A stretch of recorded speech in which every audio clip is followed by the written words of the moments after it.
百零蚊出頭，又雞又蝦又魚又牛，唔單止話抵食啊，佢呢度嘅食材係真係夠晒新鮮。呢個乳鴿睇落都幾唔錯。準備冬至啦！今日整翻個廣東呢邊嘅冬瓜中火鍋 ，Let's go！ 靚女打邊爐，兩位，我得唔得睇下嗰啲冬瓜啊？哇！呢啲冬瓜可能有成好二尺，哇！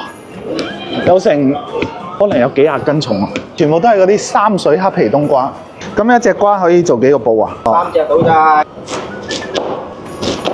我哋啲冬瓜都唔達標啲嘢，我哋全部都唔要嘅，全部都係掉嘅。我哋啲全部都係要品質嚟嘅。一日劏幾隻瓜啊？300隻到啊！咁我見你哋好多間啦，開咗。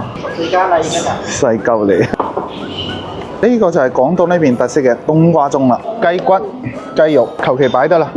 仲有啲小海鮮啊，牛肉丸、鯪魚滑 ，OK。全部都係有小助理點嘅，啲蝦夠新鮮啊，仲識喐嘅。冬瓜盅仲未滾啊，食住呢個涼拌雞皮，雞皮好爽口嘅，配料又多，唔錯啊！呢個通口食可以啊。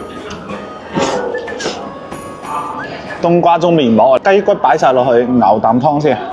菇菌呢啲都擺埋落去，啲木瓜擺落好關鍵啊！啖湯甜唔甜啊？睇佢啦。哇，湯底滾啦，淥啲蟲草花雞肉先。嗱，呢度有寫啊，雞肉嘅話要65秒。試下冬瓜盅煮出嚟嘅雞肉，點點沙薑豉油。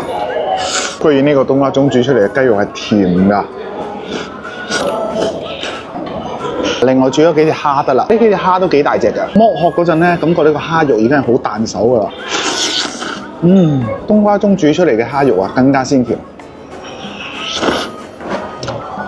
生嘅牛肉丸同埋呢個鯪魚滑，淥之前咧整啖湯先，滾咗10幾20分鐘啦。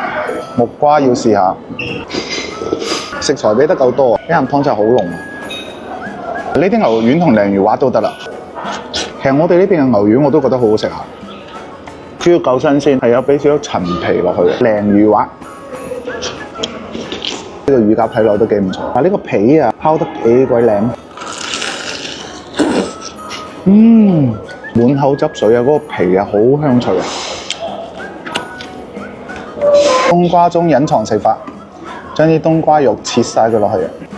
好，唔該。最尾呢啖湯精華，整啲冬瓜肉，再整啲白貝。其實仲有好多嘢未食㗎，魚腐啊，索晒嗰個湯汁啊，白貝啊。其實白貝我覺得要先落白貝，其他嗰啲食材煮出嚟嘅個味道可能會更加鮮啲。呢個湯底俾幾多料嘅？呢個合桃啊，呢餐食得夠鍋味啊！百零蚊出頭，又雞又蝦又魚又牛，唔單止話抵食啊，佢呢度嘅食材係真係夠晒新鮮。廣東人嘅呢個冬至咧，如果整個咁嘅冬瓜盅啊，安排得夠晒靚仔啊！知道廣州仲有啲咩好食嘅咧？評論區同我講。再見，來不及握手。